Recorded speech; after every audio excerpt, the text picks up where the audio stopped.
Descent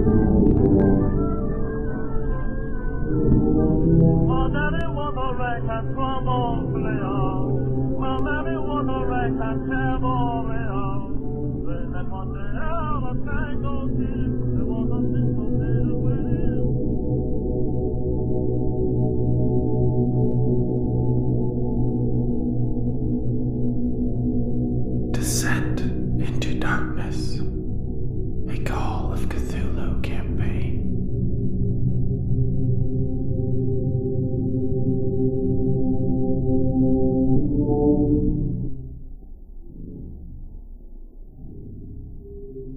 Hello and welcome back to Deathwatch's Call of Cthulhu campaign, Descent into Darkness Season 4. This is episode 33 and I am Keeper Travis. The caravan has finally arrived at Alafan and are about to meet with Professor Ahmed ibn Mikhail, companion of Lord Stourton on his initial attempts to reach Irem all those years ago. Before we get to it, let us get an introduction from our investigators. I'm Brandon. I'll be playing Bartholomew Wentworth. And now I'm wondering why the villagers looked so nervous when I asked them if they knew Professor Ahmed. I'm Chris, playing Charles Stanton, and today Alafan, tomorrow Irem. I'm John, playing Joseph Tomskin. Alright, so Alafan represents a convergence of all possible points you could have taken to get to Irem. It is a place you must have gone. You went by plane and boat and with camels, but you could have, if you wanted, tried to get a tank and travel it here, although every 2 miles you went, you would have needed 50 hours of maintenance. But it was still a possibility. But nevertheless, no matter which way you took to get here, you are here. And since you are here, Mr. Stanton, until just a moment ago, once you became aware of this sort of odd vibe that the villagers had about Professor Ahmed, your mind had preoccupied itself with the next problem. Which was Irem itself, leading men and camels into the god's hammer. And that particular problem you had solved weeks ago, at least theoretically, in the cool comfort of an Egyptian hotel. A kind of hell for a man such as yourself. I was probably drunk at the time, so...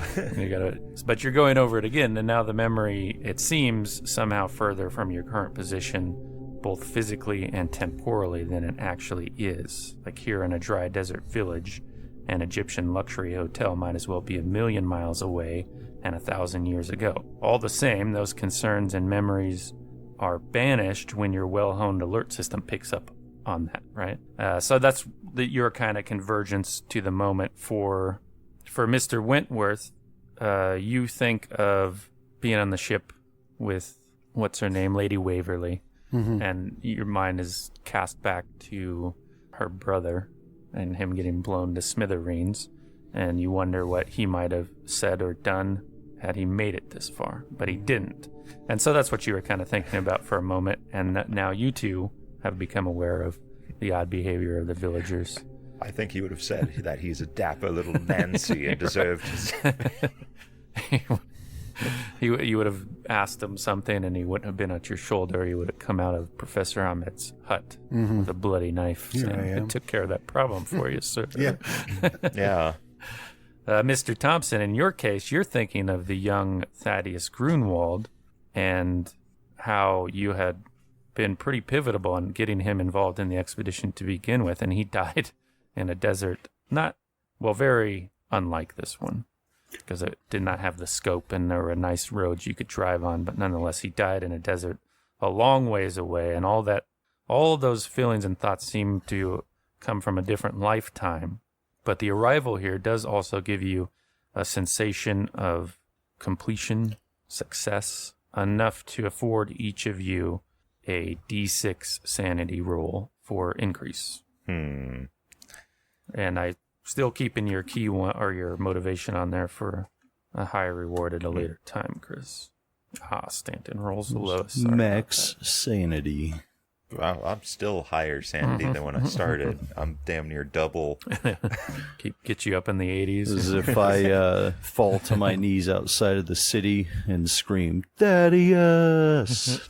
Can I have more sanity? Why couldn't you be? That's something that a Yes. sane person would do, though, isn't it? Yes, but later. It is funny because of Stanton's stupidity and an inability to truly grasp Cthulhu mythos, he might be able to be the sanest. That's my hope. I won't rig it to make it happen, but I hope he ends up just like always crawling up the sanity ladder. The more That- diverse that was a and good, hostile. Use of the yes, but Right. 6 sanity points to you. Thank you. Appreciate that. I need it. In the kid's negatives, wearing. I think. Yeah. But, tears. So, Oh, hold on. So we're here in the moment now. Let me get us caught up to where we left off. As you guys had sent Nigel Stedford, being a friend, a supposed friend of Professor Ahmed's, to call out. And we ended on a dry, smallish voice with a slight Egyptian accent say in English, they bid you to enter, or he bids you to enter. So now we're at the current moment. And Nigel looks back at the rest of you a bit uncertainly, because he's kind of picked up on the vibes as well. yeah, I always trust my gut as Stanton, even though like I might want to do something, but Stanton trusts his gut, all instinct. He's going to unsling his rifle, and I think I'm going to figure he has a round chambered just because he's Stanton. Maybe click the safety off if he believes in that, or if the gun has it. Right. Yeah, Nigel says, is anybody going to come in with me? And it has it's almost like an incidental question is what he's going for, but you can see he's a bit concerned about going in there by himself for some reason. I'll walk past him and put my hand on the door. All right. Yeah, kind of like one Look in. one hand on the holding the rifle and the other on the door, and I'll swing it open, swing it in. Yeah. Whatever it does. So it is a small house, as I described. It's like painted yellow. In the context of the situation, this is off-putting to you, Mr. Wentworth, but nothing you have to respond to in any particular way. Just reminds you of the color of those sand creatures you saw. And it's a weird shade. The morning most often has that color in the desert. You're always thankful for evening since that event, since everything looks more orange by then. Yeah. But yeah, so they walk there, Stanton taking the lead, opening the door. You can see it's a room devoid of furnishing. It appears the house only is the single room, basically, except for a single woven mat upon which sits, you think, Professor Ahmed, although he looks nearly skeletal in appearance, weighing maybe like 120 pounds, if that. His hair and beard are both long and unkempt, matted together and sticking up at odd angles, and you can see the ruined socket where his left eye had once been. He just leaves it uncovered, and it's quite a ghastly sight. And he's wearing brown robes. He looks like hundreds of other beggars you've seen since you got in country, all the way from Al Hadida to Sana'a. They would be on the pathways just sort of begging. The word that they would repeat over and over was bakshish, bakshish, right? Asking for handouts.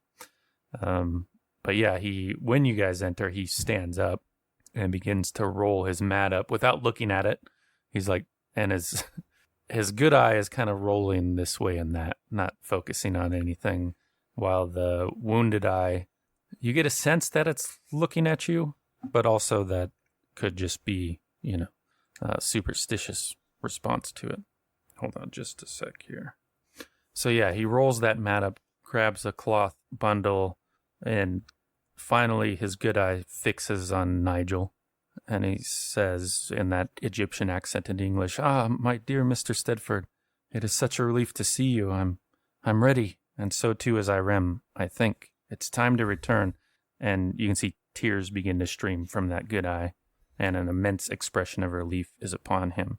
I should also pay respects to the smell that's in this room of unwashed body and feces. So, but I'll give you a moment. He's making like a quick motion at Nigel, like he's going in for an embrace, you might think, but you can give a psychology roll if you'd like. My psychology is one of my lowest skills. It's not that the move itself really comes off as threatening. It's the context that adds threat in a sense. I think I'm good on penalties. Yeah. Okay. going to be 23. No, I don't really care about one-eyed professors. So. Yeah. Well, there is something that makes you relax. There's a moment, when his eye wasn't really fixed on anything, the good eye, when you just had that left eye more tilted towards you, where there seemed to be an air of ill intent. But as soon as the good eye was fixed on Nigel, like the threat that this man could possibly pose completely dissipated. He is a beggar for all you're concerned, right? Well, I was going to argue, unless there's something else going on. Right.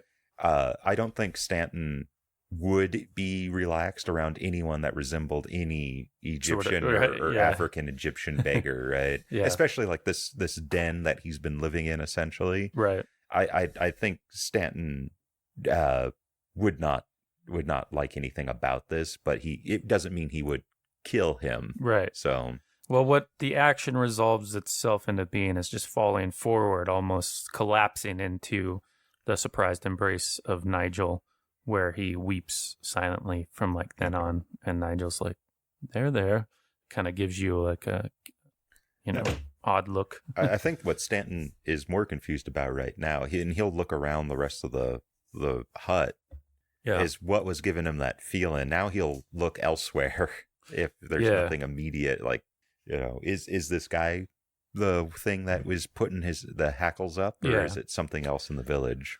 Yeah, it was the combination of the way the village responded and you think the unknown, because you would say now seeing him and his thin frame held by Mr. Stedford, there's not much.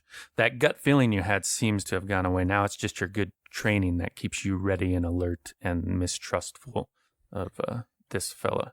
But Nigel's like, well, Ahmed, why don't we step outside and get our bearings here? That said, it should be noted that Stanton has to resist shooting the beggar, because it's what you do to beggars, filthy. Right.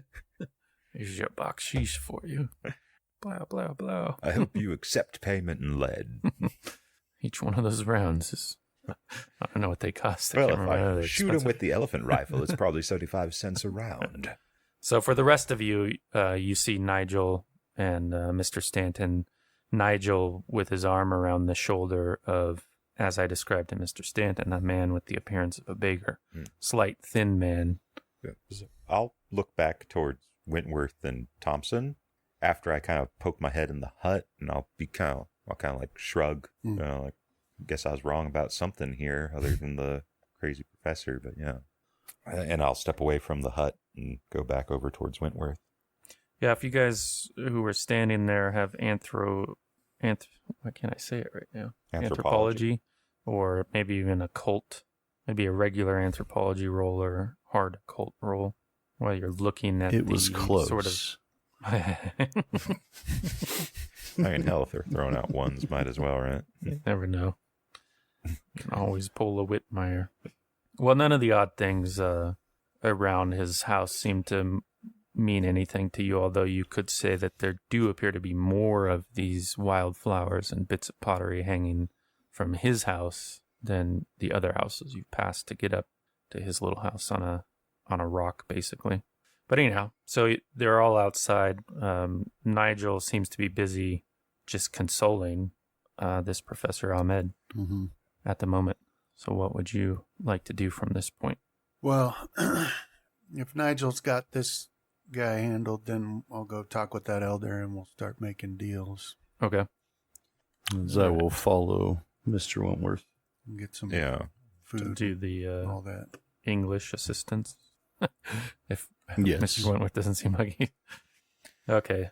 As I just make the hand gestures and facial expressions. I guess either I'll follow him or I'll tell him that this being our last stop on the road to Irem, we should plan to convert as much of the various valuables that we've brought with us to this point to at the very least lighten up the load so we can have those camels become water bears. But we're looking for more camels, Wentworth, more water. Yeah. Do what you can, work your magic. Mm-hmm. Yeah, so we will generate the... Go ahead, Chris. And also offer up the mortars for additional payment. Yeah. I plan on, I plan on keeping 1 or 2 of the actual shells, but for the most part, they just weigh us down. Yeah. Yeah, we don't really use them, so. Okay. When it comes to high explosives, you always keep at least 1 or 2. Yes. And I think we have 6. Yeah. So yeah, they can get 4 mortars and be fine with it. Okay, so you guys walk down the path that led up to Ahmed's house, and at the end of the path, when it goes down towards the center of the village, is where the elder went to wait. Okay. And he's giving you guys a curious look, almost like he's looking you over to make sure that you're okay. Maybe not physically, but behaving normally. Mm-hmm. And he says, it's dangerous to be by that man. He is touched by Allah. Oh, that's interesting. Why do you say that? Curse seems to follow him. Do you have any examples? Many Hmm. bad things have befallen this village since his arrival. Oh, really? But we feel compelled to shelter him nonetheless. He seems pretty harmless to me. You will find out in time. Will you be leaving soon? Yes. But if we don't stay, though, how are we going to find out in time? The truth is that he's like Jim Carrey and Ace Ventura when nature calls up at the Buddhist place where they want to get rid of him. He just drives people crazy. No, but was that an actual question? What was it again, John? No, I was just saying. It says we're going to find out in time, but if we don't, then asks if we're going to leave soon. How is that supposed to work? Unless they just want us to take him with us. Are we taking him with us? That was the idea. Yeah. He's the only one who perfect. supposedly has been to Irem. Yeah. Then we'll need all of your camels, all of your water, and all of your food. And we'll generate the state of this village off of a group luck roll. I think that's still you, right, Sean? And on how much think so. of all those things they have. 48. Yeah. Yeah. Don't worry, it's not a pass-fail thing. It's just a Unless you degree fumble. of Hard success. Okay, yeah, so Wentworth, you're doing the initial speaking here, as the elder's English is quite limited, so you do have to switch over to Arabic, and you have a check in that, by the way. All the basic Arabic you've been speaking with the Yemeni and stuff is enough. You haven't really done anything difficult, like translating or stuff that requires a roll, but just the general use of it has afforded you the opportunity to get better. But so with the hard, you tell them you need food, water, camels. Women. They've all been raided. But he says, yes, we can do some of all of that. Well, the water can be completely refilled. But how much food were you needing? I'll tell him the amount. Okay. Let's look at the amount. What was it? Nigel said he was out 4 days without being able to find Irem. Yeah. So we need to at least shoot for probably about 5 or 6. Yeah. I plan to go 4 days out and then haul ass back if we don't Find it. Yeah, and then we'll probably, depending on... Well, if we do find it, we'll be there. That's true, too. For a little bit, so... Well, there is nothing in there, yeah. So. Well, I think how you guys many have of the spoken camels could we eat? Yeah, let's start with Yeah. camels and work our way back, because that depends on that. The camel total you guys have will depend on how much you can take. I also plan on eating any beasties I find Right. in Irem. So. Yeah. Any star spawn of Star Cthulhu spawn, that yeah. happened to come by. How does it taste? Bit muddy, but Yeah. Star spawn Like sashimi. catfish. Right. Yeah. so yeah, starting from camels, he Dude, could you imagine the horror that they'll feel if one of them tastes like Dungeness crab or something? Oh, man. then people will be drinking space brew just to sail out there and capture them. Yeah. Then who will be the thing that drives you mad? It's humans, space orcs.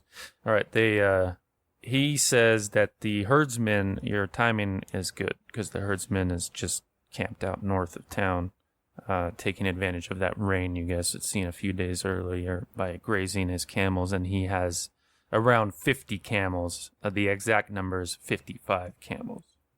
So let's start there.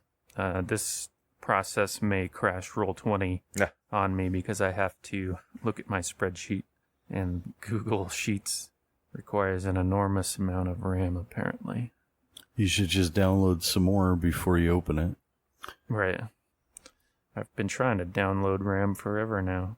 Just keep getting more and more pop-ups. I haven't got a pop-up in a long time. The more that honestly. you download, the more Google uses. Yeah, pretty much.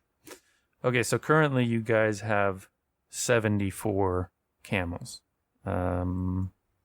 50 of those are taken up by riders, with the remaining taken up by the gear and the food and the water that you all carry. Now, according to the wisdom that Stedford has passed on, the calculations that Stanton himself has come up with in that luxury Egyptian hotel while drunk, is that in order to make it into a desert where there will be no sustenance even for the camels, like there's no drilling, there's no grazing, or very little, you have to take as many camels, or enough camels, double the camels, basically. All those extra camels carry water. When they die, or are about to, you water the rest of your camels, let them die, move on. Yeah. Right? And you have about a 4-day max before that occurs, 4 or 5 days, depending on how you treat your camels. So with 50 or 55, you can't quite totally cover that. You'll have to reduce the amount of camels you're taking. Well, Or make the cuts, because you'll use water as you go, and that might cover it, if that makes sense. Mm-hmm. You can either make the cuts now or make the cut to what you're carrying out in the desert when you have a better idea of how much you'll need for water. well, first off, we can hopefully get rid of Whiteman here, which, by the way, we need to talk to him, see if he wants to do that. That'll clear up a couple camels anyway. Yeah, the stuff that's hauling his equipment. Well, hauling his worthless ass around. Yeah. Okay. So you guys want to go talk to Whiteman? And then beyond that, he'll be able to give you guys roughly about 1,000 pounds worth of food for trade or currency if you have it gold. But let me see roughly what you guys maxed out at, because you are pretty low on food currently. You got 63 pounds left. We'll be eating camel a couple days in. That's true. So. Mm-hmm. But that also has a timer on it as well once you butcher it. And if you do it close to when you stop, then you will have time to get out there and sun dry it. Yeah. Yeah. But if you're still moving, then that won't be a possibility. Yeah. I'm hoping that we do the, within that 4-day hit IREM, butcher the camels that need to be butchered, put them out of their misery probably too. But who knows? I'm also hoping we maybe find a frickin' fountain. Yeah. Right. Just spewing Gold and well, yeah, water. like nice water that's probably the fountain tainted. of youth. Yeah. Yeah. So there's your normal loadout as designed by Stanton, which is about 14 days of food per man. Puts you guys currently at carrying 1,536 pounds of food, so you can't quite get up to that level. You will be a little short, but hopefully the camels make up the difference. Yeah. So basically, in this discussion, you get the sense that you should be all right as long as nothing goes wrong. You don't have the buffer that you might like to have, but you also might not be able to expect that this far into the expedition. Right. This is where all expeditions become fun. Yeah. Might get to find out what your friends taste like. Mm-hmm. So let me... But if I'm being honest, it's not the food that we're going to have to worry about. It's the water. Why do you look so excited, Thompson? Well, so we're, because we're looking at going 4 or 5 days out. Yeah. Okay, so wait, if it really came down to it, we wouldn't even need food. Mm-hmm. Yeah. It's water that we got to worry Yeah, about. that's always the first thing. It's the first, well, it's not the first thing, but it's one of them, right? Well, yeah, it's 4 or 5 days out and then 4 or 5 days back, too, if we start getting in trouble, so... Yeah, once the point you water the camels, you're either making the decision to return alive or continue on and hope that God's looking out for you. So, do you guys want to trade for the full 1,000 pounds of food that they could trade you? And this is piecemeal, rice and some flour and a few other things. That's Wentworth's call on that one.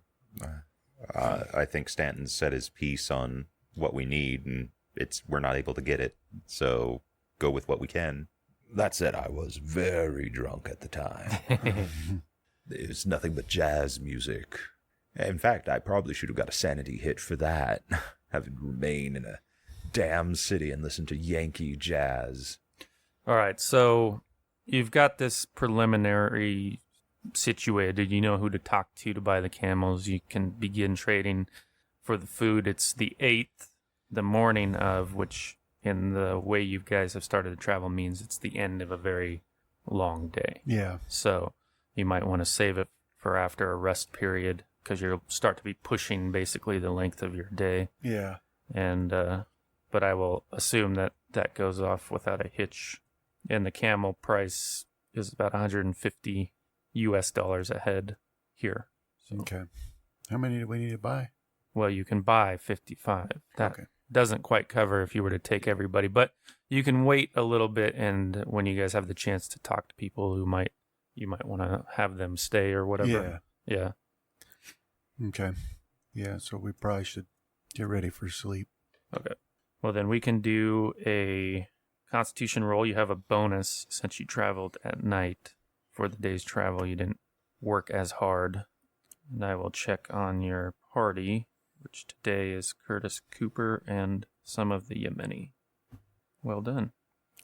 And that's the other thing is, how long are we going to sit here and prepare? Because how long do we have till IREM is supposed to open up, I think according to your dream friend? maybe I'll just let you guys. Maybe we can.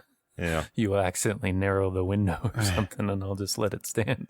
Yeah. We have 2 hours on Yeah. the 12th or something. Yeah. I can't remember. Soon. Well, you can give an idea roll if you'd like.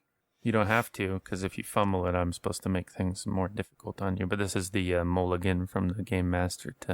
Your character would know this, but you as the player Failure. don't remember it. Okay. Well, you know it was you think it was like a month-long window beginning in April and ending in May. Hmm. And also, Dr. Francis Cooper had mentioned something about a lunar eclipse on the 11th or the 12th. You can't remember which day. So we'd be going out there and possibly hitting it at about the right time for it to appear. So it might not even be out there when the first couple days when we're scouting. An assessment of the expedition altogether, there are a few who didn't fully recover from your last rest. I think even among the players, John might still be at level 1 exhaustion, but you guys are healthy enough to push on today. Well, no, like right now, I mean, depending on how much resources we are draining from this city or town Yeah. on the daily, like we're kind of, Yeah. I don't want to push out until we definitely got everything we can from this place, and then that Yeah. night. Well, your experience has been that the hospitality of these villages lasts the day, and then there you kind of have to trade. Yeah. Yeah. They'll make like a big meal and try to feed. Although at this stage, they're not quite aware, I think, of who all that is or how many people that is. But yeah, like Stanton is looking to trade as much of their actual like trade cargo Right. as he can here for whatever. Yeah, as a general rule, I've been using that up before I started adding like a dollar cost to it. So Okay. just reducing the pound of goods and whatnot you were carrying. Yeah. And they aren't interested in the mortars. The elder isn't. But he says you could try it with the Bedu camped outside. Yeah. Okay. I mean, his loss on that. So yeah, I'll take a camel and who's that guy that was assigned to me? Wasa, Wasa. I can't Anwar. remember his name. AW. So yeah, I'll take a camel with the 2 mortars, launchers, and 4 shells, and Wasa Okay. over to the other encamped Bedu. Was it peace or God? I forget what it is. Peace be upon you. Yeah. Peace Well, be upon you. I think Wasa probably, you would say that he would take the lead in Arabic with him, Mhm. explain who he is. You hear some words that you recognize, like his tribe, the Bani Yam and whatnot, and you get the sense, because he gestures to you a few times. I'll also tell him that If they have any camels to spare, we're willing to trade or pay a good price for them as well, in addition to whatever they are willing to trade for the mortars, if they're willing to trade for them. Yeah, he gets a quick response to that. He says they can't trade the camels. They're departing tomorrow in the morning. But how many camels are there? In their group, 24. There's 24 men and camels there. That would have rounded out quite nicely. Yeah, he said that they that half of the group they brought this way had traveled south and they were going north, so they would be leaving in the morning. He said if you're here when his other group comes back, they might trade, but that's a few days. Who knows how long that will be. Heading north, eh? Yeah, he asked him a few questions, and then you get the response back from Anwar in English that somebody has been kidnapping Bedu from amongst their tribe, and they don't know where they went, right?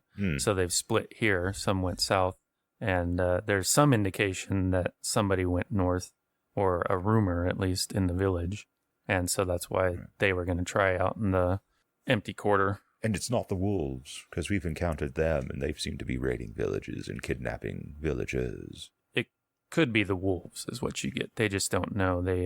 They've seen the evidence of their passage west. They haven't encountered them on their own.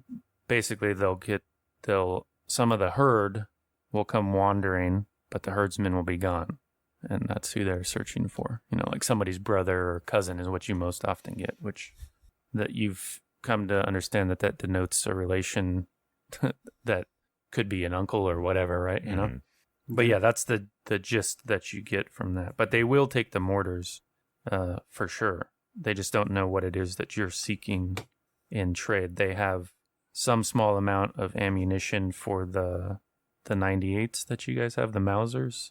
Is that what they were? We're 306 or 30-06 mostly. So that's the type of ammunition they have, is for that German rifle. You have some of them, just you traded a few away, I think, in the last time you met with Bedu.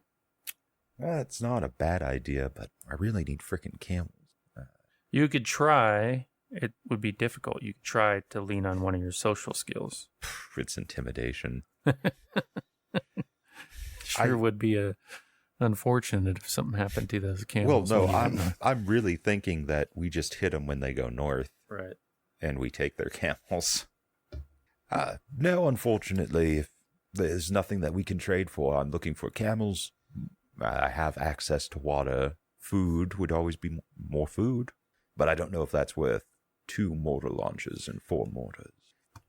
Yeah, he relays by Anwar that he would ordinarily make such a trade if they weren't.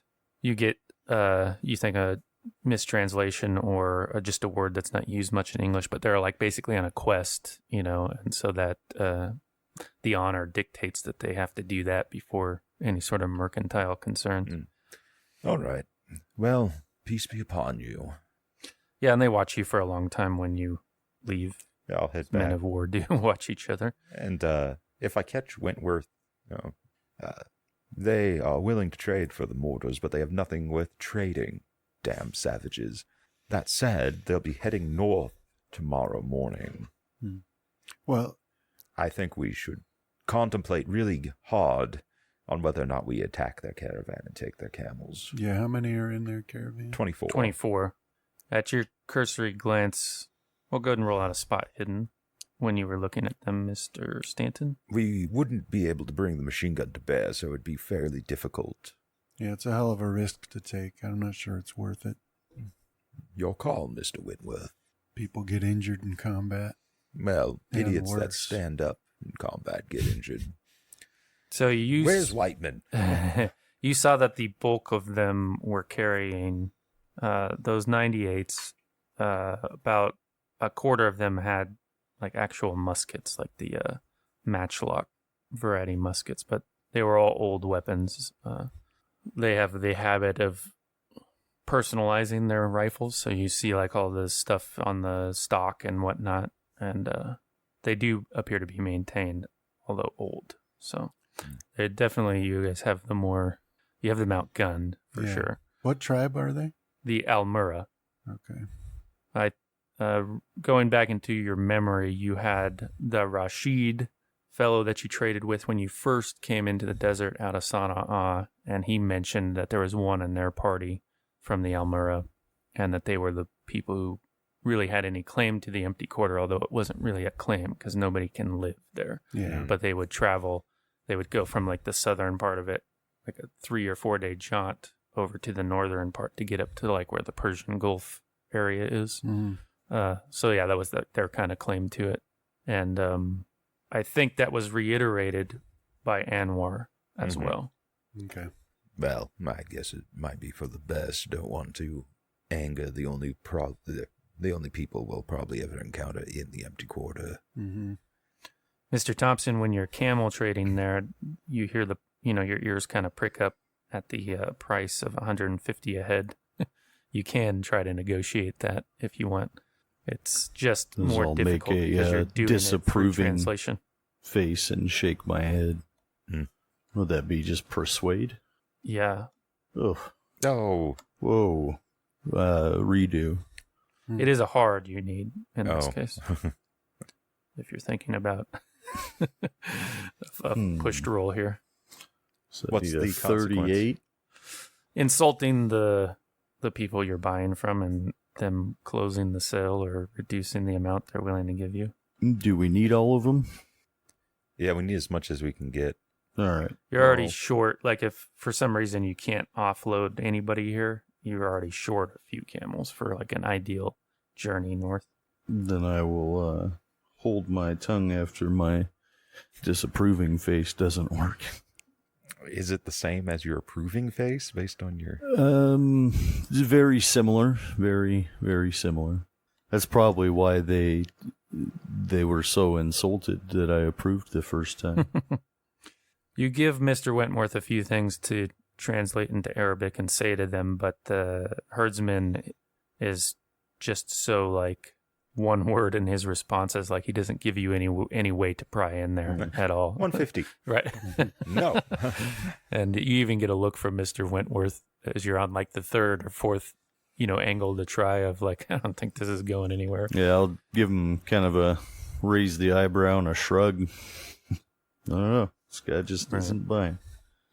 That's all right. So you're stuck at 150. You guys does he plenty have of any money, children though, to that we could kidnap? I mean, you could go. It's that not way our if you money want. anyway. So. Okay. Well, no, like I would hesitate to piss off the people in the town, right? Because we might need to come back here. We've And we'll got be pretty Yemeni desperate when we do. slaves to sell as well. I'm sure they'll fetch a high price. All right, so let's reduce or attempt to reduce the amount of people you might take on this journey. There might be people who wish to just remain here in Alafan, or people you wish to remain in Alafan. So let's take a look at our cast here. All the snake people can stay. I think you've done a pretty good job of exercising that particular problem. Yeah. It was supposed to go on for a few sessions, but I think the rolls were just amazing for you that night. I'd definitely Found say them all right the away. injured stay, right? Oh, that could be something else we could possibly look into here is some sort of medical guy, tribal Yeah. medicine. Well, with the hard luck roll, I'll give you the same degree of medicine, which I think was around 40% on the medicine that is available here. Well, for coming into the empty Right. quarter. It would be some stiff negotiation to get them to leave the village as they depend on their medicine for the things that crop up, right? So, okay, so you have a fair number of people in your expedition, and at the top of the list for needs to be banished to the worst layer of hell for betrayers and Satan himself Mm-hmm. is Bo Whiteman, the oil man from And he still better pay me my money when the... Standard Oil of New Jersey.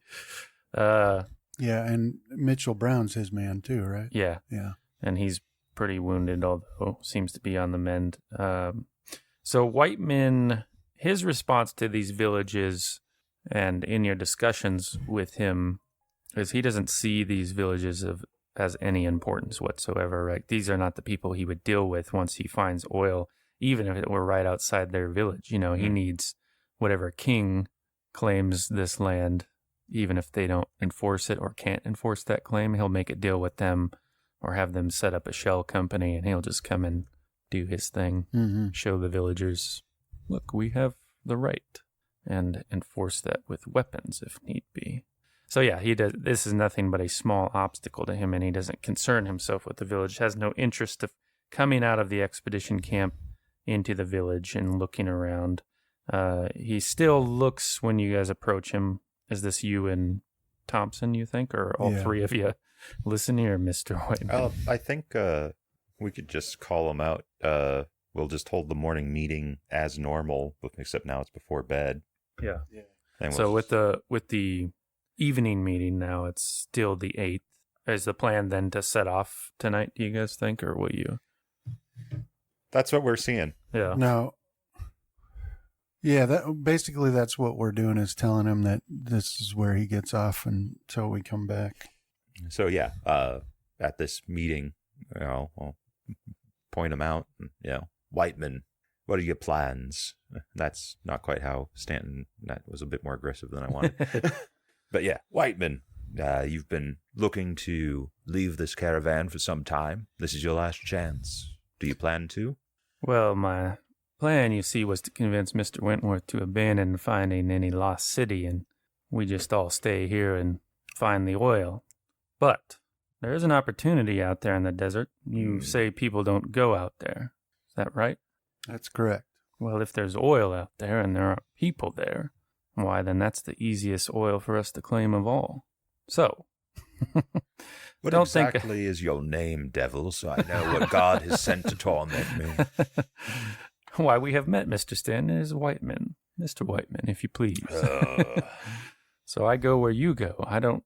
Also, on the other side of it is if I stay here, say just me and my college-educated men, I don't feel safe necessarily. Well, so I think I'll carry on with you. Whiteman, there will be no stopping to drill once we're in. And we can't bring hammer. your equipment. I'm not quite opposed to that yet, because we might need to see if we could drill for water potentially, maybe. Well, how many camels does that shit take up? But yeah, that is another factor. Have a second. I will look for you. I thought it was 4. So you got the generator takes up a camel. You have the gasoline to run it, which is on 2 camels. No. Still 2 camels. I mean, he's used about half of one of the drums that the camel's carrying. Let's see what else we got. Bracing structure, motor, and drill head is on. So you're looking at a total of 6 camels. Yeah, all right. Because you got a 55-gallon drum of oil as well. Yeah. So, as Wentworth said, Whiteman, we're cutting weight, replacing it all with water. So your drill stays here. You can scout, but we won't be stopping. Well, that's fine. I can make on with it, I think. But you sure you want to do that? Drill could be handy out there. I agree, but... It's already gotten us water when we wouldn't have got it otherwise. Also agree with that. Mm. But...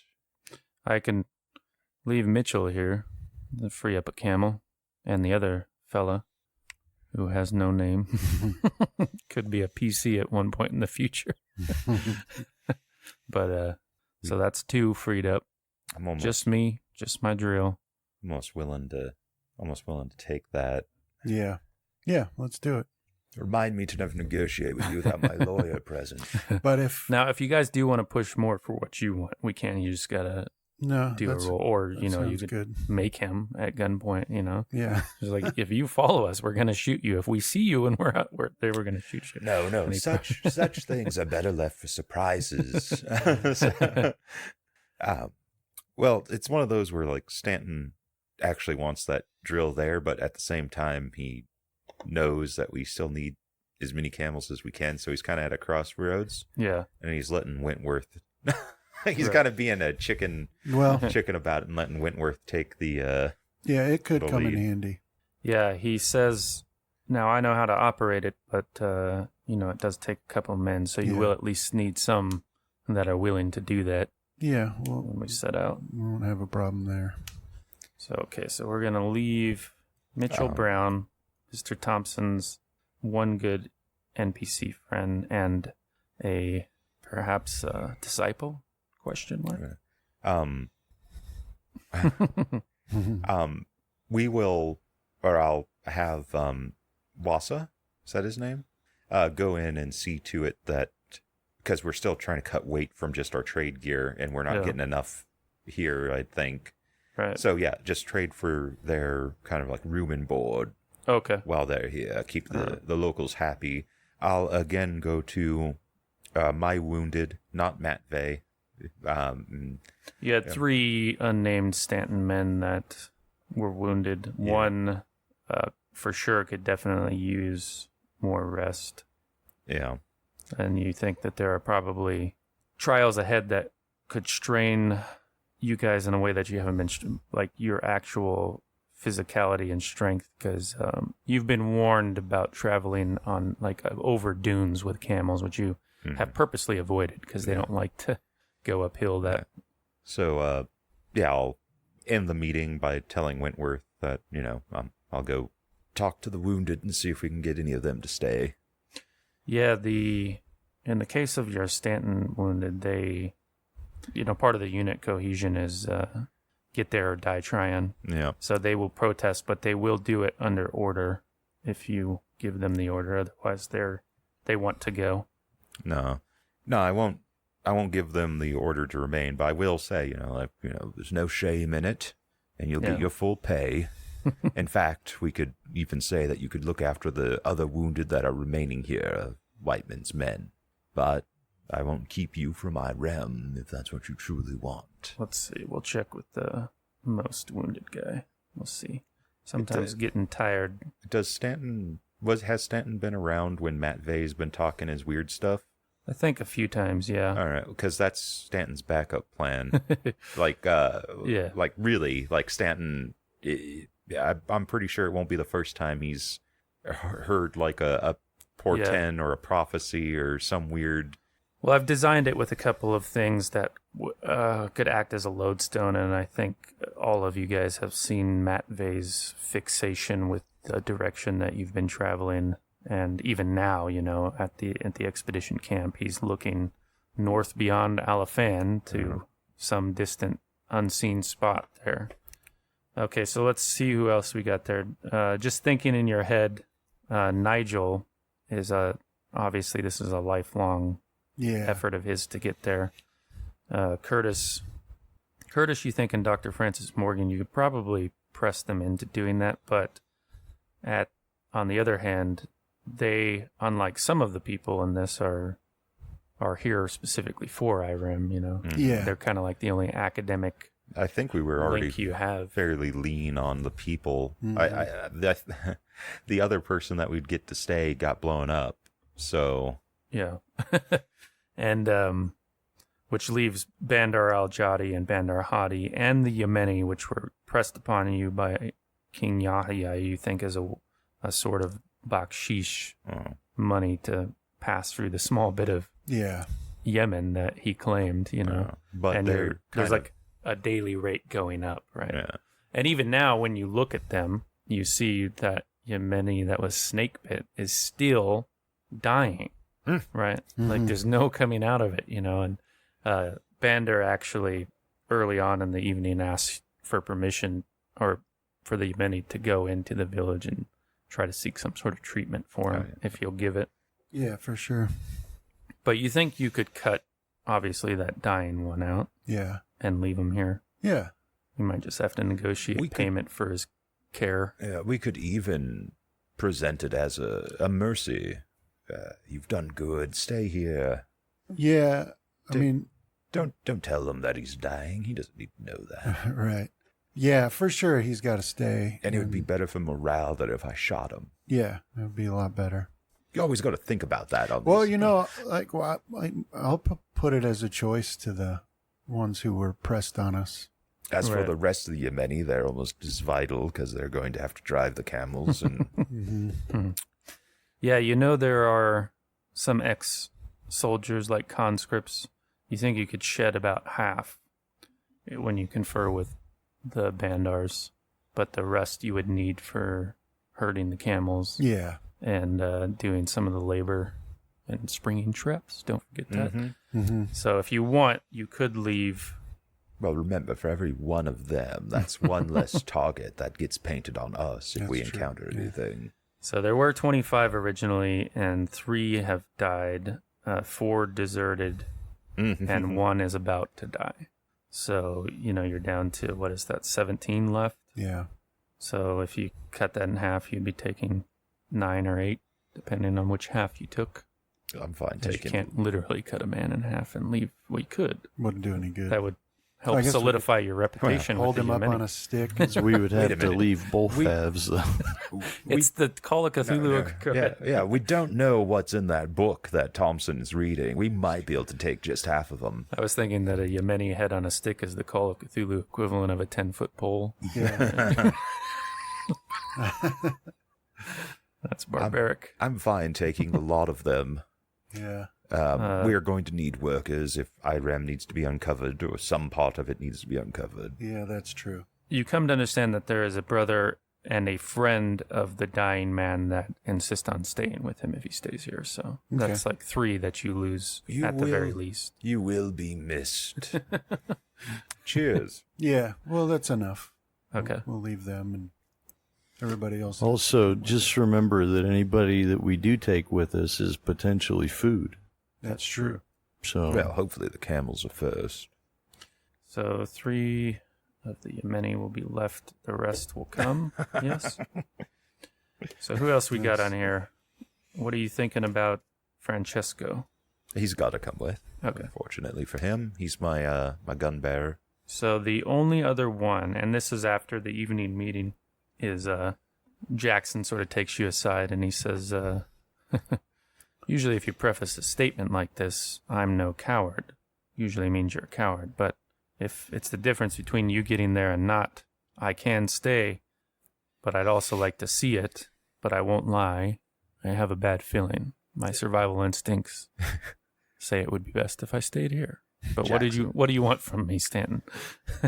I have, was it 2 or 3 wounded men Yeah. that are going to push through and journey, and I won't deny them their sight that they've paid in blood for. I won't deny you the sight you seek. But I've always found, and you won't hear me call you a coward, a man has to trust his gut from time to time, whether it's right or wrong in the end. You're more than welcome, though. I think a man of your talents is needed where we're going. What's it going to be, Jackson? He looks off to the north. You see the internal war sort of play out on his face, and he's like, damn it, I'm going to come. Sights beyond measure, I'm going to right? get myself killed doing this one of these days. Something that only few men have ever seen. All right, so I think we have who's going, who's staying. You shed a total of 5 from your group, which means, so that's 3 Yemeni, the 2 geologists. Does that sound right to you guys? Am I missing anybody 2 in there? geologists.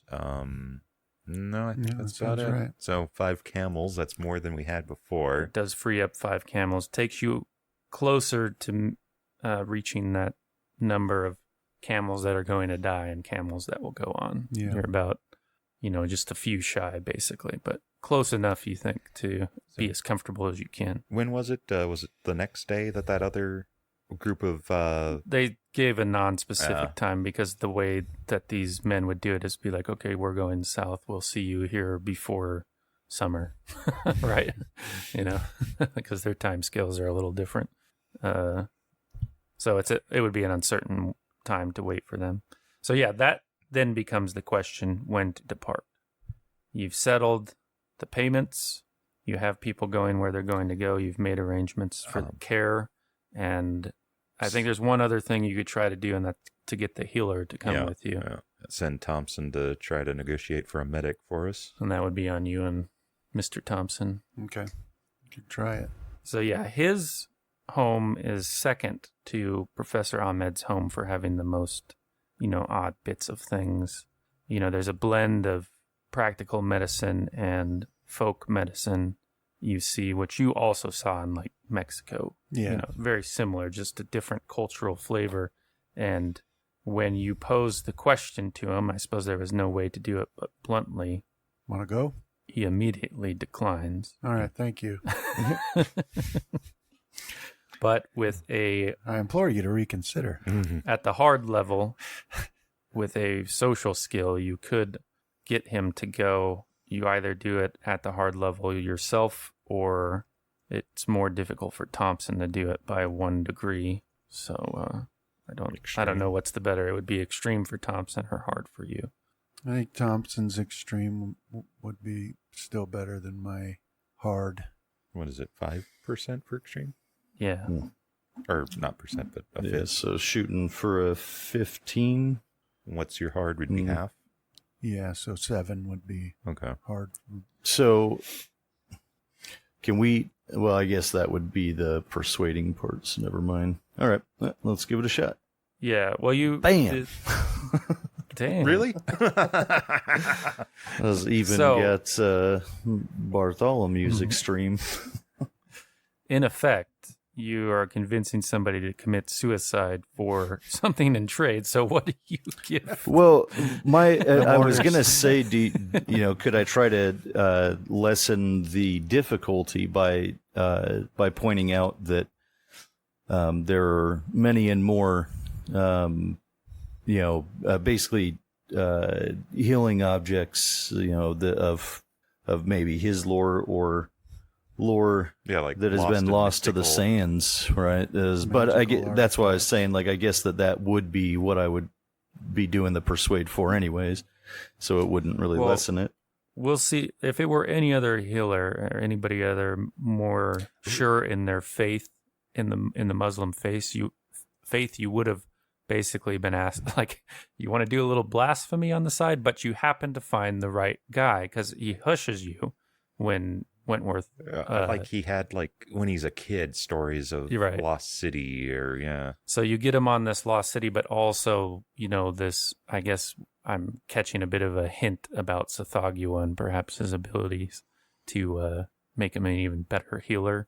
Yeah. There are other ways to heal. So that, technically a blasphemy. So he hushes you down, but then, he seems interested and maybe need just some sort of material push on top of that. So he asked for some payment. He asked for like the price of 50 camels, basically, for his services. Oh, in items or actual monies? Money or camels. Those do we have that You left do. to spend? Yeah. As if we do, this is our chance If he to. dies, we don't got to pay him. Right. That's true too. He could be food also. He'll take. I've already killed one of our doctors, so. He'll take. He begins with a half to leave with his family. Yeah, that's what I figured. Yeah, He'll do okay. that, and then half at the end. We can kill his family, too. Give me the money back. And so he starts gathering some things, and you guys go off to do your thing, and then you see the elder sees him come out of his home with like ready to travel, and he starts cussing in his language, and you catch what he's talking about, that the curse continues, and now our healer will leave. Yeah. And I hope you're taking that cursed man with you. And he's shaking his fist at you now, right? Hey, don't blame me. Blame God or blame yourself. There is a good chance, though, that we will, like, if we go to Irem and we all come out of the God's Hammer madder than a shithouse rat, Yeah. we're gonna kill all these people. We're gonna cut, like, if we enough of us survive, we're gonna cut a swath of blood Yeah. all the way back towards Yemen. Yeah. It's a real danger. I'm And willing to risk it. there's a good chance that there will be spell slinging Yeah. going on amongst that too. It's not going to be a good time for anyone. And we could probably increase our numbers with the wolves as we go. That's true. All right, it's not going to be This a might good be the thing if beginning this of goes a- sideways. So the healer says his name is Usman. Usman? Okay. Greetings, Usman. Yeah, and he Do you Is- like telescopes? no. Excellent. We'll get along splendidly. And then say the words, which he doesn't. By the way, right. repeat after me. He doesn't give you any stumbling blocks in that regard. Excellent, Usman. Curious look But he does seem to pick up on your a wariness. You see that a lot when you first talk to people. Sort of like, what? Like, who are you and why are you coming at me like this? But why are you weighing and judging? yeah. But yeah, so everything seems to be in place, and now the final question is, when will you depart? So we'll be sleeping through today. Yeah. You've already had your sleep. It's the evening. You've had the morning meeting. Okay. All right. You're probably even prepared. Navigate is not going to be required necessarily for the desert section. Well, yes, it will, but it works a little different. So yeah, you've already basically sketched out how you're going to start the day if you travel. So that's all ready to go. So It's we're just- on the 9th now? It's the night. It's the night of the 8th still. Yeah. So you would be traveling into the 9th. I would say the night of the 9th. Okay. I might be willing to push to the 10th just to hold out, but yeah. No, one more day of rest sounds fine, and then we'll head out. Stanton will, the morning of the 9th, will watch that, the Beto leave to the north in a single tear. Yeah. Will roll down his face. Which is exactly what happens, and as you guys are thinking about bedding down to keep your schedule, because it's still very hot on the 9th. It's like 103, but they depart early in the morning, heading north, very nearly the mark that you were going to strike out on, or are going to strike out on, and you just see them dwindle into the distance until you can't catch sight of them any longer. And for the rest of your group, that gives them an extra day of rest. So do we have... I think I'm still at level 1, right? so is Wentworth, apparently. What's the day? How far I out from a shouldn't be. healing are we? I passed my... I think it was recently, huh? Yeah, you lose 1 at a regular success, but more if you get a higher degree. Do you happen to remember? As me and him I'm pretty got good. hard, I believe. So maybe you did lose. I think extreme was 2 levels. You needed extreme, and then any success less than that was 1, and a critical was like fully Yeah. healed up regardless. Do I need to roll and risk, or do I just... No, Okay. since you're not healing. So it looks like I got a hard and they got regular successes. Was I just scrolling up? Okay. Yeah, so you probably only lost 1 of 2 levels, Mr. Wentworth. So you Although have they didn't roll their bonus, I don't think. Did you guys? Yeah, I did. Okay. Yeah, it might have been rolled into his. It depends on how they Yeah. Yeah. do the roll, but you can make it with bonus again to do your recovery for Thompson and Wentworth, and I will check on the NPCs. There's a hard success. Okay, Nice. so you're as fresh as you can be. As I got the hard as well. Almost extreme. Is needed 2 to make it extreme. Let's see if we can get a good roll out of Ray. He's still carrying some exhaustion. I was thinking about trying to find Stanton a hookah. Ooh, nice. I think he might be starting to worry about how many cheroots he has left. Yeah, you have to trade for some here. Yeah. I guess that is something I can look into as well. Stanton will try to find any sort of Tobacco. tobacco and means to smoke it for the road, as long as it doesn't take up too much space. Yeah, it can definitely be acquired. Okay. And it is in that sort of variety, more of a pipe type tobacco. Yeah. Yeah, so what, small hookah or... Yeah. All right, Matt Bay. You have a killer constitution. Why is it that it does not work for Come you? on, Matt Bay. Well, that's 1. Poor guy's lived a tortured existence. I Yeah. don't think he's not been exhausted since he got his first one. Man, like, to escape Russia, or to escape the war, and then to escape Russia, and then to just get your dang head caved Especially in. being like the son of a kulak, basically. All right. I think we got it all. What's Francesco? Oh, he's all good. Victor. Some of your group is carrying some despair, but not too bad. I would too if I knew where I was going, so... They were all knocked down from their previous level just for making it to a place you meant to be alive, but they still have journey ahead of them. Okay, so I think we're ready to set out. So if there's nothing you want to do, we can fast forward to the night of the 9th and begin the journey. All right. Yeah. So yeah, What day is the 9th? 10th or that's a good question. What did I have for 8th? Friday. Oh, so you probably want to do that spell roll Yeah. yesterday, basically, before you set out, before you bed down. Okay. Because that would be Saturday, because 9th is Sunday. Yeah, so I wanted to do that on a Saturday because it's easier to do for the first time. It's just a regular power roll. And then from there, a power roll I don't believe is even required. Failure. Gonna push it for crazy Cthulhu magic. Push or luck. Or luck, yeah. 19. Yeah, what's the consequence if I push? Well, you're casting a spell whose proposed goal is to armor you from attack or damage. I would think like an inverse effect of that would be funny. Mhm. Little luck roll on who's around you when it occurs. I don't know, melting, bubbling skin or... Okay, I'll push. Nice. No. Good job. No fun allowed. All right, so yeah, you cast the spell. How much magic were you going to put in?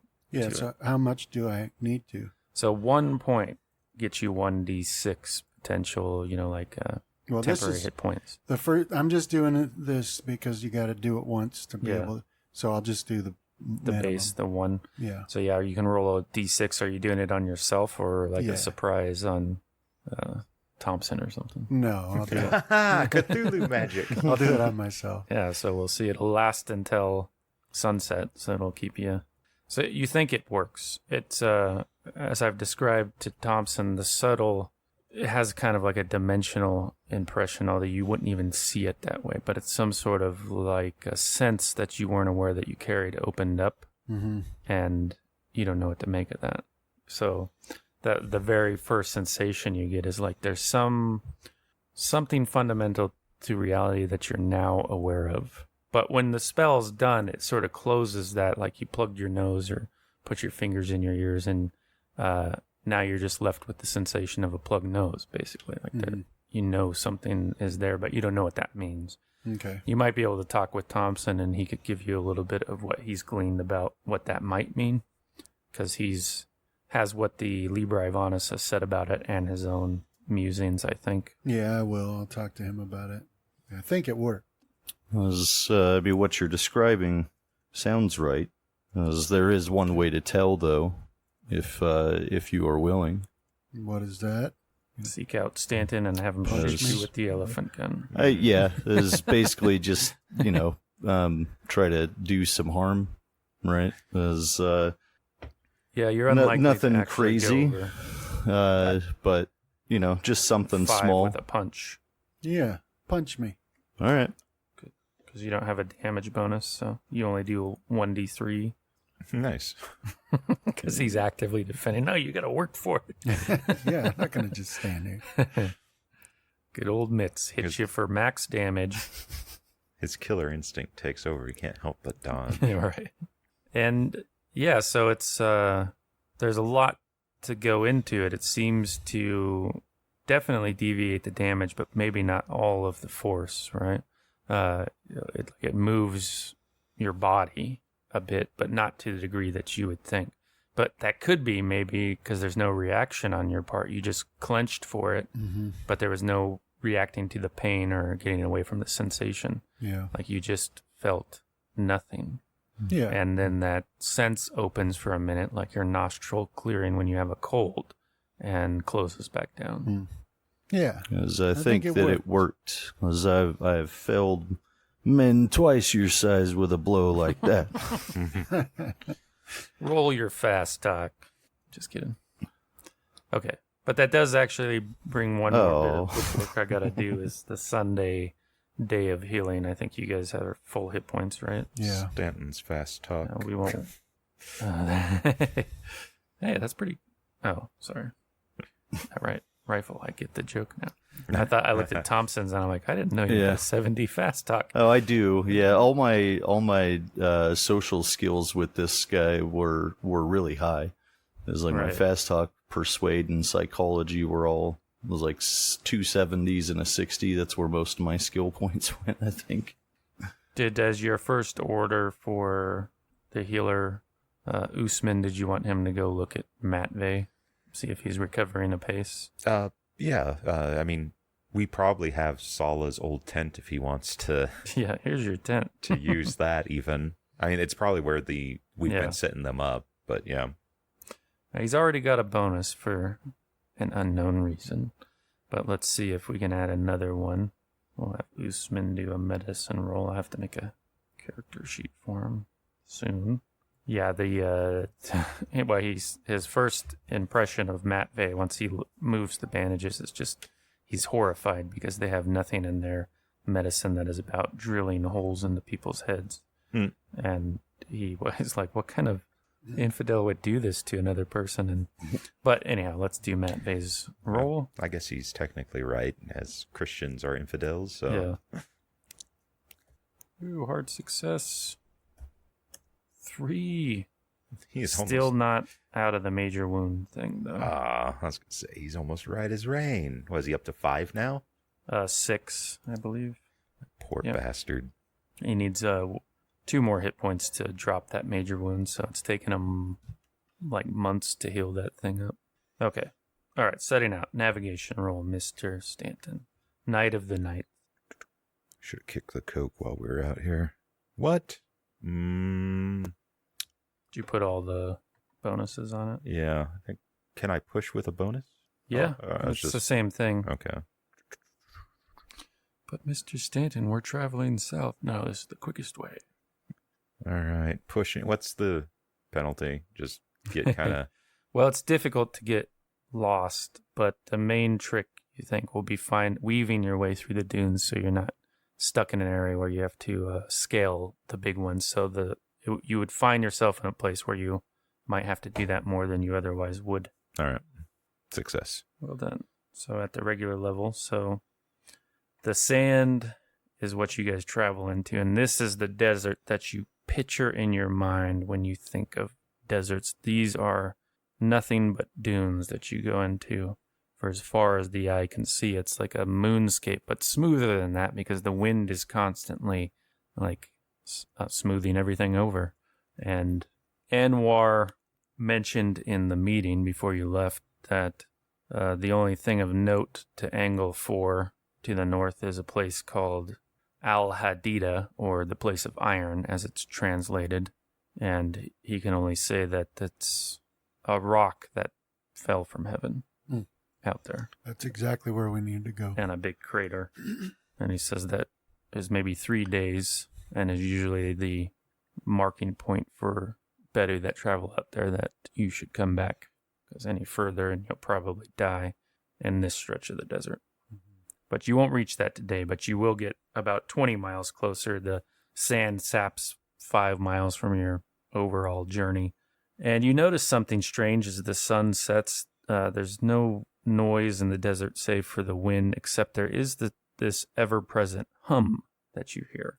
Like, that's the best way you can describe it. And Anwar mentions that that's the sound of the upper layer of sand sliding across the lower layers, just as the wind is gently pushing a dune like a wave, but in slow motion. And you can see it in effect at times where there's like a rapid part of the current, in quotes, where you'll see the sand just sort of falling down into the part between 2 peaks in these dunes. So, however, you do come to a challenge just after midnight, after you have your meal in the cooling desert, which gets down to the low 70s at night, so still quite comfortable, where when you set out again, you come across this mega dune. The desert has conspired to push a dune to a great height that stretches out to the east and west as far as you can tell, which leaves you to a choice of getting off your camels and basically guiding them up, or trying to find some kind of pass. This comes down to strength or constitution rules for you guys. Failure, basically making exhaustion recovery harder at the end of the day. So that choice falls into the navigators and the leaders. So either direction, we don't really see an end to it? No. All right. Like if you look, let me bring you back here real quick. Let's shoot it with a mortar.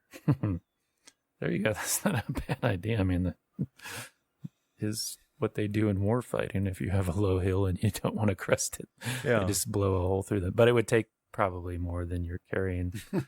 Okay, so did I move you guys over to that old final stretch map to Alafan? Yeah. So you see that western section of the map where it's just the wrinkled dune look.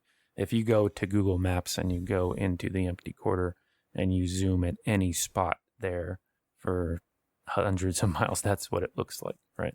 So yeah, it's a long stretch. Like who knows? It could be 10 miles in one direction or 100 miles in one direction to find where that dune would be shallow enough. Stanton will dismount his camel and up and over, gentlemen. Yeah. Well, luckily you don't have the hammer of God beating down on your back when you do this. But nevertheless, 72, which ends up being the low for the night, is still plenty warm that when you're doing that kind of work, you break out in a sweat. So you have a choice. You can depend on your natural strength or your constitution and how you overcome, pulling your camel behind you. And I will check on some members of your party. So strength or constitution? Yeah, whatever you're higher in. Yeah, constitution for me. Any penalties? Same. Or No, not unless you're carrying exhaustion, which nobody should be. can I carry the opposite of exhaustion? Was it energy? Yeah. Into it. Yep. I'll use some luck to succeed there. Okay. Success. All right. So who's at the head usually? Is that Me. still going to, okay. Unless we have like I don't know. actual Do you want to scouts. change your scout situation? It's, this sort of featureless land becomes difficult and night to have scouts go long distances, Mhm. right? Because it's Yeah. even the best navigator can get turned around out here. Yeah, I figured that I would be more worried about maybe for like only the first day our trail that we're leaving, Right. in case for some reason the wolves got angry at us for killing so many of them and they decide to chase after us. I'm not too worried about there being anyone ahead. Okay. So most of my scouts would just be sticking close to the caravan. So yeah, you're up there amongst people that are doing better pulling their camels up because it's sort of like a race in a way where some people start to lag once their camel becomes stubborn and it doesn't want to do that anymore because they will just every 10 feet couch themselves and give you a look like, why? Yeah. Do you have no sense? I've been listening to you my whole life and this is where you take me. But nevertheless, everybody gets them up, including, the Yemeni. They seem to have all recovered enough not to struggle in this. But when you crest it, give me a luck roll, Mr. Stanton. Okay. Success. Almost a hard success. Yeah. I can't burn luck on that, though. Could someone else? It's an interesting idea. But there is, to your relief, much lower and gentle dunes beyond this one that when you crest it. So kind of a plateau almost. And you see, as far as you can see in the night, although it is beginning to be brighter and brighter as you get closer to that full moon, it looks like smooth sailing. And you make the journey without any further interruption, getting us to a constitution check with bonus because of the night travel. Oh. I got an extreme success. Can I job. give some of it to him? Doesn't work that way. As I got a success with the bonus. I accidentally hit your bonus one there, John. That's why there's two of them. Oh, okay. Because I thought that was my group roll for the Yemeni, but okay. Nobody picks up any exhaustion that night besides Mr. Stanton. Aw. So we're back to your well-worn trail of exhaustion level 1. It gives Better me excuse coke to up. chew on the coke. I never stopped. It's better that way. I was seriously considering stopping this, but that would have been an error, I can see. So let me add that back. Much like the long-haul trucker that's about to soon appear in you Americas. Yeah. I, too, am on a steady supply of cocaine, caffeine, and amphetamines when they are invented. This caravan doesn't stop until the wheels fall off. Okay, so this going into the night of the 10th when you travel, which is a Monday, and your second day out here. You are getting some relief in the way of wind pushing across the desert. That seems to be slowly but surely dropping the temperature to where when you get to your night, the coolest part of the night, it's actually a relief, and that wind hits you. If you've worked up a sweat for some reason, it cools it and dries it. And Do we got a possible storm on the way? you can give a natural world. I'm not too good at that. Any of you can, or meteorology if you happen to be trained in that way. Hard success. So yeah, you see some concerns, Mr. Wentworth, having experienced it now twice, of that Jamal that comes in off the northern part of the desert, the big dust cloud, but with a slowly increasing amount of wind. You think that could be a possibility in your future, although you don't yet see the dust cloud in the horizon or anything like that. But that is one of the dangers of night travel, is you may not see it. Yeah. Until it's upon you. But you should be concerned about it with that roll, although not tonight. Okay. And the terrain ends up being kind to you today. It stays with these gentle dunes just up and down. They're not too bad, but they still, they sap miles. So let's get your navigation, Mr. Stanton. Oops, that was normal. Okay. Bonus 0. So 3. So that extreme. Yeah. So it would have been 35 miles, but 30. So a good clip. You're a good ways into the desert. You can see by the end of that journey, the camels are looking around, wondering, where's the food at? Where's the water at? That sort of thing. But we can do our constitution roll for that day too, with bonus. So mine's just, no, I got the Coke, right? Yeah. Okay. Success. Hard success. Got Mr. Thompson on there too. Failure this time, Yeah. Mr. Thompson? Looks like a failure. You can't always push at the risk of more severe injury. I'll ask Mr. Stanton for some of them leaves It's gum. or gum, whatever it is. I don't know what Pill. Pill. Okay. Yeah. Okay. Yeah, so you I still haven't gain the used one. I'll tell yet, him it's a so- suppository. But you have them, and if you take it or have been taking it for that day, then you can ignore one level of exhaustion. So, but for now, you're resting, and that's just how you feel at the end of the day. Which brings us to the third day into the desert, or the night of the 11th, Tuesday. This is the day that Anwar has mentioned. You will come to the place of iron, Al Hadida. And sure enough, you think about 2 o'clock in the morning, you come to what you think is a hilltop. But when you come to the edge of it, you all stop sort of transfixed, where you see twin craters with black walls that stand up gauntly above the encroaching sand like battlements. They're stark because everything is smooth, wind-blown desert, but here you have bits of stone from a bygone impact with the earth. But you know that time will soon rob this feature from the land as the wind is pushing sand into it. These craters are respectively about 100 and 50 yards in diameter. So one is 100 yards in diameter and the other is 50 yards in diameter.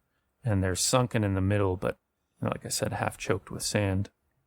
Outside their walls, so you're kind of begin to trot on it, are what look like lava that cooled in great circles and flowed out from the impact. So that it's not volcanic glass. It has a different name. I think it's terramite, I believe, but it's kind of the same thing, just from a different process. Is scattered everywhere. And so yeah, you guys are standing there on the edge of that. In the center of the largest of the craters, you can see a chunk of something there, like a big, 10-ton rock still sits there. Yeah, I want to go investigate that. Okay. How far out of our way is it? Are It's we going not. through It's it? in the path. Okay. It's it doesn't even add too much in the way of difficulty to come down the edge of one side and get out the other. It might have had you been here whenever this impact occurred. Mhm. And this is the 11th? Yeah. Alrighty. Keeping my time.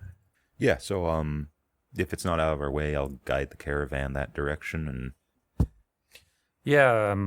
Stedford, who's seen it before, he mentions, and Dr. Francis Morgan and also Bo Whiteman are curious about it. So they'll ask to come down and take a look if it's not too much of a problem. Yeah. I'm just going to lead the whole caravan Through it. Yeah. And we can stop at as people's leisure. Yeah, so everybody... Get everyone a nice dose of Yeah. space radiation or whatever. Right. Yeah, so it looks, as you guys get close to it, like a huge chunk of iron, right? You even see the oxidization on the outside of it. But, Whiteman gives it a curious look, but doesn't do much beyond that. Nigel and Anwar both mention that it has kind of a dubious reputation amongst the Bedu. They don't linger long at this place, but he knows of no specific story of why not to. In Anwar's case, he just says it's sort of the handed down wisdom. This is supposed to have happened, long, long, long ago in the past, some reign of fire. And it's just been the wisdom of Bedu for generations not to be here, because clearly God saw fit to cast something here. Yeah, and isn't that one of the ways that the legend says Irem was destroyed? Yeah, a rain of fire from heaven. Yeah. And there's other things. You see a bit of excitement come over Dr. Francis Morgan, as it's been months since you guys talked about it, but he had been spinning up this whole story of Nephilim and, ancient people being visited, like post-flood cultures being visited by a race of giants and given knowledge, Yeah. technology. And, he even mentioned that one of the proposed causes of the flood was, some swelling of local waters. And there was a thought that perhaps something like this could have done that. So he sees it as possible proof, but his field of expertise lies out of, in his mind, he says if this were possible for being the cause of that, he thought it would be bigger, like how big of an impact would it need to be. But he goes up to examine this chunk of iron closely, and he sort of prods it, and a curious thing happens where he kind of pushes his fingers into the edge of one side of it like clay, and not like the rock it appears. And he's sort of taken aback like that, and he calls your attention to it, Mr. Wentworth. Yeah, I'll go over there and see what he's talking about. Yeah, so you see he's got his fingers like he was touching it, and he just pushed them in, so they're sunken down to like the knuckles. And as you're watching, he kind of scoops out a chunk of it, and but it has the appearance of a hard metal, like iron, even oxidization, for as long as it's been here on the outside. And it like breaks the rust layer on it, and you can see the iron nickel composition on the inside as he's holding this like lump of it to you. Mm-hmm. And he's like, I've never seen a material like this. Yeah. Have you? Never heard of anything like that. I'll scoop some out. Yeah, it does the same thing. And when you're watching out of the corner of your eye, like you can see Francis Morgan sort of like shaping it like you would clay. Yeah. But when he goes to smack it together, it doesn't budge at all. Okay. So I'll do some experiments then and, move it into a shape. And then I'll like press it down on something. Okay. And then I'll hit something with it. Yeah, so you can see that as long as you're being relatively gentle, you can mold it or get some of it off. Yeah. But as soon as you put some larger kinetic force into it, it resists it completely. Yeah, like you that's might as well incredible. hit a rock. Yeah. But it is iron and... It does appear that way. I mean, you're not a geologist. Right. It has the appearance of iron just because you saw the presence of rust. That's pretty cool. What do you make of it, Dr. Morgan? Well, there's some implications for material sciences here that I'd like to gather some of this. Do you think we have the ability to carry some of it with us? Why not? Put it in a sack. How much do you think we can take? It looks like there are tons of it here. Well, a handful or two.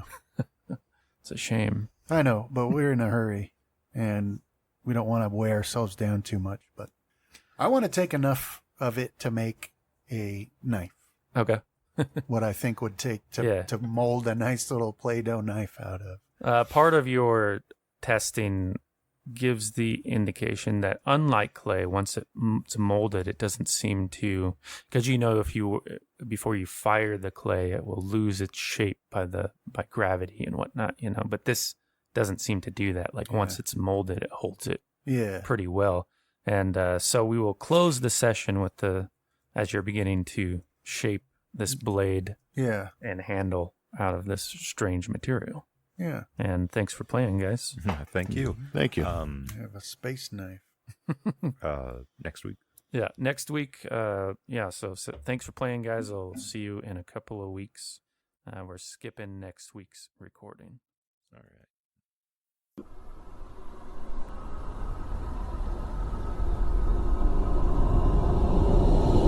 This has been a Deathwatch production. Thank you for listening.